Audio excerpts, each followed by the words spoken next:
Richness, the diversity, the often surprising nature of living with the land. Our journey begins as dramatic and sudden changes are sweeping over the land. The approaching storm may seem violent and destructive to us, but to nature, it's a new beginning in the cycle of life.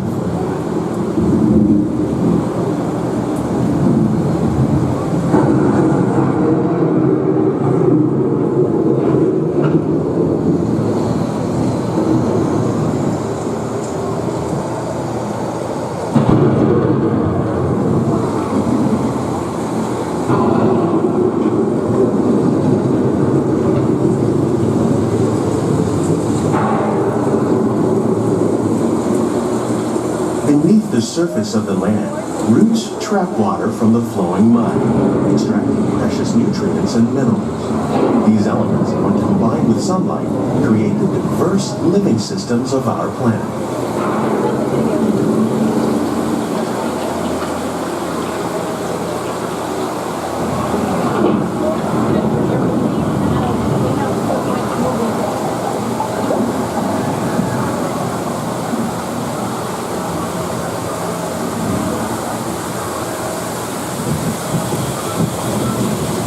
One of those living systems is the rainforest, home to the most amazing concentration of life on our planet. These dense and beautiful forests cover only a tiny portion of the Earth's surface, but they contain more than half of its plant and animal species. Rainforests are also extremely rich and productive living systems, providing us with oxygen, food, medicines, and other elements essential to our lives. Look, there's the food restaurant thing up there. Oh, yeah. They should get bugs that big in the rainforest.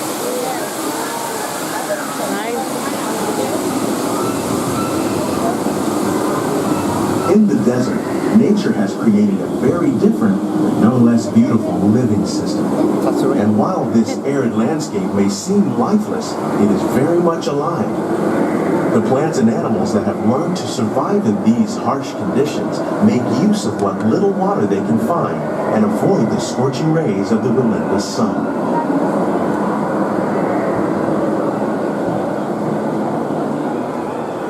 The American prairie once appeared as desolate as the desert, but over time, rainwater and nutrients gradually penetrated the hard surface of this land. Even the hooves of the mighty buffalo helped create the rich soil that would one day become home to the American farm.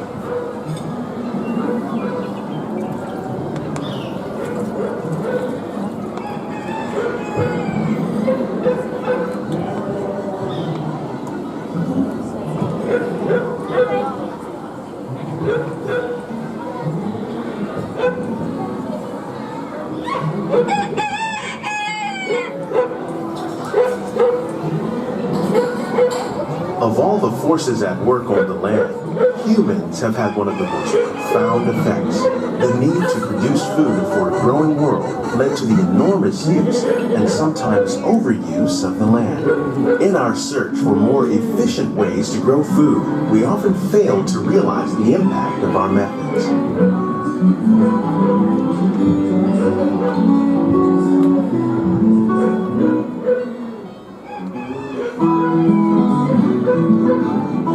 Today, we're learning to live with the land, discovering better ways to grow food that will assure both human and environmental well-being.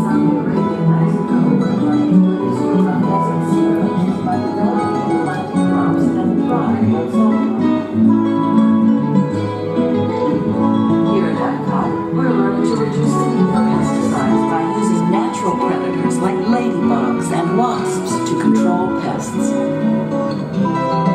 In Japan, we're learning that by adding composted leaves and other plant material to our soil, we can reduce the need for fertilizers.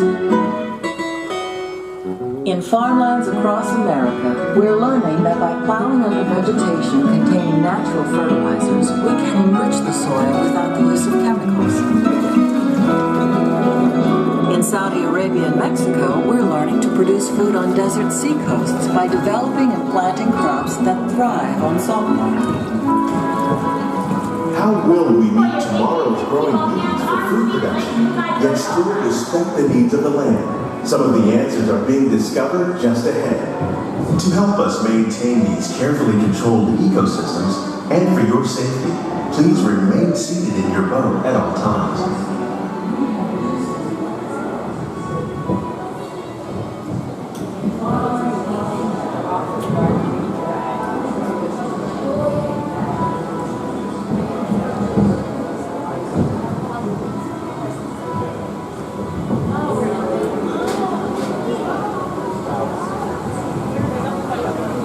Welcome to our living laboratories, where scientists from Epcot and the U.S. Department of Agriculture are exploring innovative ways to produce bountiful harvests now and into the future.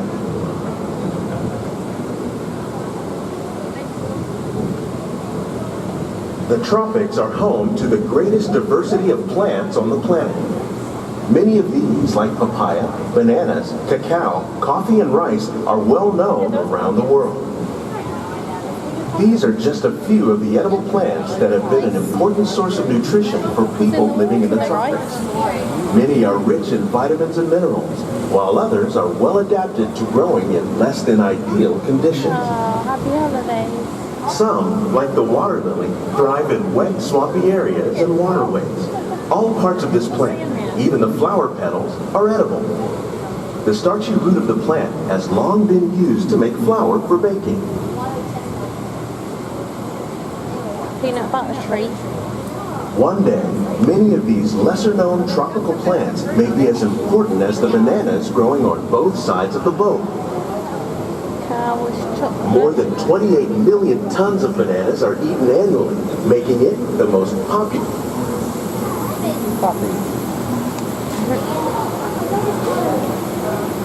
Oh, look, someone's having a private tour.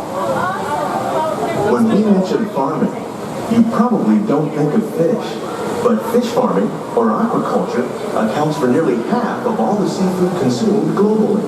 Tilapia, bass, and catfish, like the ones you see here, are three of the more popular crops raised by fish farmers. The sustainable system we're using here recycles the water in the tanks. As a result, we're able to save millions of gallons each year. Our small fish farm produces nearly 5,000 pounds of fish each year to serve in restaurants around Walt Disney World. Innovations like this one can play an important role in our efforts to produce bountiful harvests and still protect natural resources.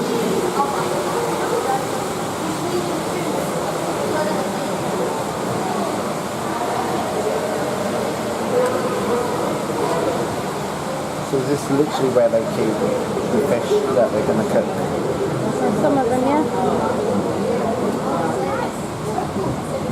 While there are more than 50,000 edible plant species in the world, most of us are only familiar with the handful that make up our everyday diet. The common grains growing here, wheat, maize, sorghum, and millet, plus rice, account for nearly 2/3 of our global food consumption. Learning how to increase yields of these staples is an important goal of research around the world. Look, who's Mickey? Oh, yeah. These plants are definitely on their way up.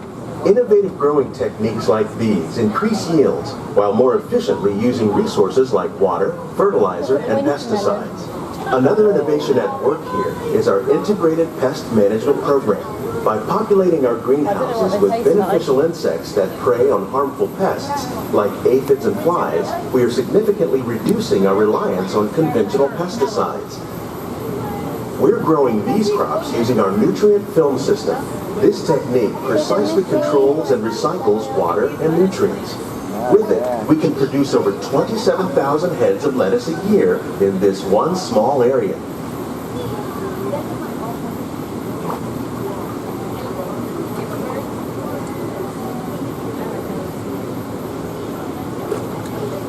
Some of our best ideas have been inspired by nature, like these fruit and vegetable trees. By growing these ground plants vertically, we can increase yields and better control diseases. These crops taste as good as they look. In fact, we serve more than 15 tons of produce from our greenhouses in restaurants here at the Land every year.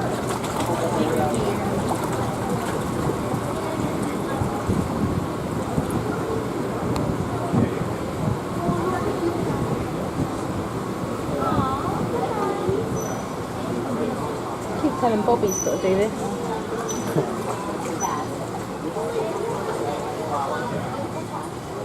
The future of agriculture may include innovative ideas like this vertical growing system.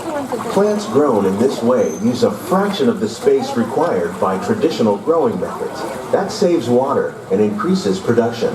The aquaponics system on your left combines hydroponics with aquaculture.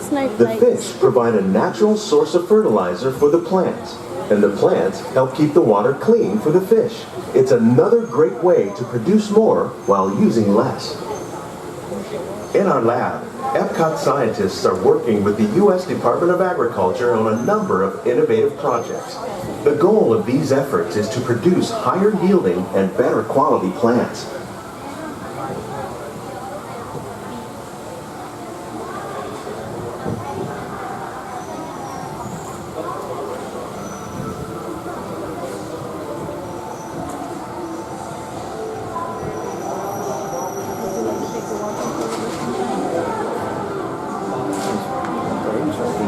Huh? Very interesting. Yeah? Yeah, it's very, what do you call it? They teach you a lot here at Epcot. These greenhouses represent just a fraction of the work being done worldwide to produce bountiful harvests for our growing population. Scientists, farmers, and even backyard gardeners are doing their part to improve the quantity and quality of foods that we all rely upon. Together, we can continue to find more ways to increase food production and protect our precious natural environment. Only then will we truly be living with the land. Educational was the word I was trying to think of. On behalf of Walt Disney World, we hope you've enjoyed this unique journey through our living laboratories. If you'd like a closer look, then check out the Behind the Seeds walking tour. It's a chance for the whole family to get up close and personal with the plants and growing techniques in our laboratories. Please keep your hands and feet inside the boat and remain seated until the boat comes to a complete stop.